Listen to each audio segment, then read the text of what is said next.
Student, myself Preeti Kohli will be continue Team 9 Kings and Chronicles. Today we will continue our topic 3, the painted image.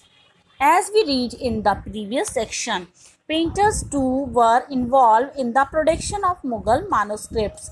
जैसा कि हमने पहले section में भी पढ़ा है कि पेंटर्स जो थे वो मुगल मैन्युस्क्रिप्ट्स प्रोडक्शन में इन्वॉल्व थे. Chronicles narrating the events of a Mughal emperor's reign contained, alongside the written text, images that describe an event in visual form. और जो भी उन्होंने क्रॉनिकल्स लिखे हैं, जो भी रिटन में उन्होंने इवेंट्स मुगल एम्पर के बारे में या उनके शासन के बारे में लिखी है, वो सभी टेक्स्ट में उनमें इमेजेस डिस्क्राइब्स की गई हैं और इवेंट उनको ऐसे है जैसे विजुअल फॉर्म में या बिल्कुल ऐसे जैसे सामने ही वो दृश्य है, इस तरह से उन्होंने डिस्क्राइब किया है. और जो भी थीम या सीन बुक में दिया गया उसका विजुअल एक्सप्रेशन भी उन्होंने दिया है और बिल्कुल सेपरेटली आर्टिस्ट के द्वारा हर एक पेज पर बहुत ही सुंदर पेंटिंग भी की गई है और उसको डिस्क्राइब किया गया है बहुत सुंदर शब्दों में. और paintings were miniature and could therefore be passed around for viewing and mounting on the pages of manuscript. Paintings served not only to enhance the beauty of a book. जो पेंटिंग की गई थी, आउटलाइन जो painting थी, उसने सिर्फ book की beauty को ही नहीं बढ़ाया बल्कि लोगों को भी स्पेशल पावर दी कम्युनिकेटिंग या उनको लोगों को अपने आइडियाज़ कम्युनिकेट करने के लिए, अपने आइडियाज़ करने के लिए उन्होंने लोगों को बताया. और वहाँ के जो भी मीडियम्स था, सिर्फ रिटिन मीडियम में नहीं, राजा की जो पावर थी, जो शक्ति थी, उसके बारे में भी लोगों को बताया. और हिस्टोरियन में अबुल फजल ने एक पेंटिंग में डिस्क्राइब किया है और उसने राजा की जो पावर है उसको बहुत ही सुंदर रूप में वर्णन किया है.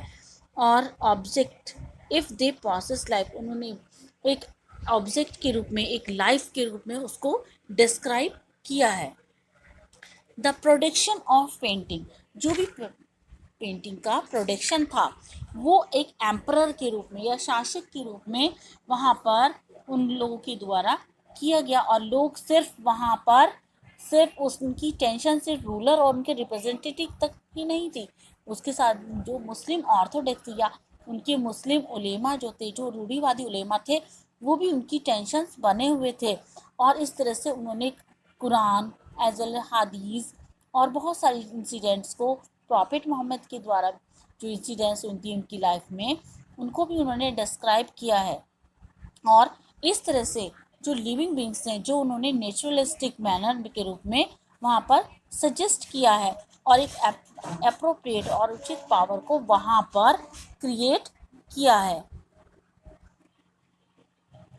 द येट इंटरप्रिटेशन, जितना भी इन्होंने वर्णन किया है, शरियास can change time to time, वो चेंज भी होता गया. The body of Islamic tradition was interpreted in different ways by various social group.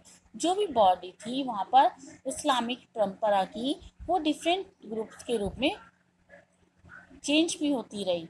और frequently each group put forward an understanding of tradition that would best suit there political needs. Muslim rulers in many Asian region, बहुत सारे ऐसे Asian region थे जहाँ पर मुस्लिम rulers ने अपने artist के द्वारा जो भी पोर्ट्रेट उन्होंने बनाया था या सीन लाइफ के उनके किंगडम में थे, उनको वो उन लोगों ने, वहाँ के रूलर्स ने बहुत अच्छे से बिल्ड किया है. और द सफावीज किंग, जो सफावीड किंग थे, राजा थे ईरान में, इसका वो एक अच्छा उदाहरण है. Artist from Iran also made their way to Mughal India.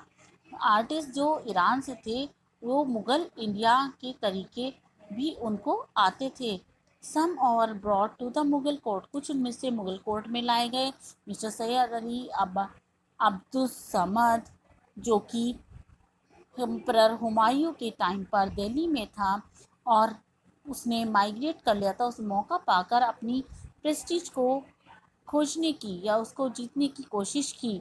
और वहाँ पर उनके बीच में कॉन्फ्लिक्ट हो गया क्योंकि वो रूढ़िवादी मुस्लिम से उनके विचार नहीं मिल पाए और उनके बीच में आपस में कॉन्फ्लिक्ट होने लगा। अकबर ने अपनी कोर्ट में अबुल फजल ने एम्परर के बारे में लिखा है, there are many that hate paintings. बहुत सारी ऐसी पेंटिंग्स हैं जिन्हें मैं हेट करता हूँ। सच मैन आई डिसलाइक। उसी तरह इस आदमी को भी मैं नापसंद करता हूँ। It appears to me that an artist has a unique way to recognise God. जबकि इसने मुझे एक अनोखा रास्ता दिया है कि एक आर्टिस्ट गॉड का रूप पहचानने का, एक आर्टिस्ट को एक बहुत अनोखा रास्ता दिखाया। When he must come to feel, लेकिन जब मैं उसके महसूस करता हूँ that he can not bestow life on his work, लेकिन मैं इसकी लाइफ या के आगे, इसके वर्क के आगे झुक नहीं सकता।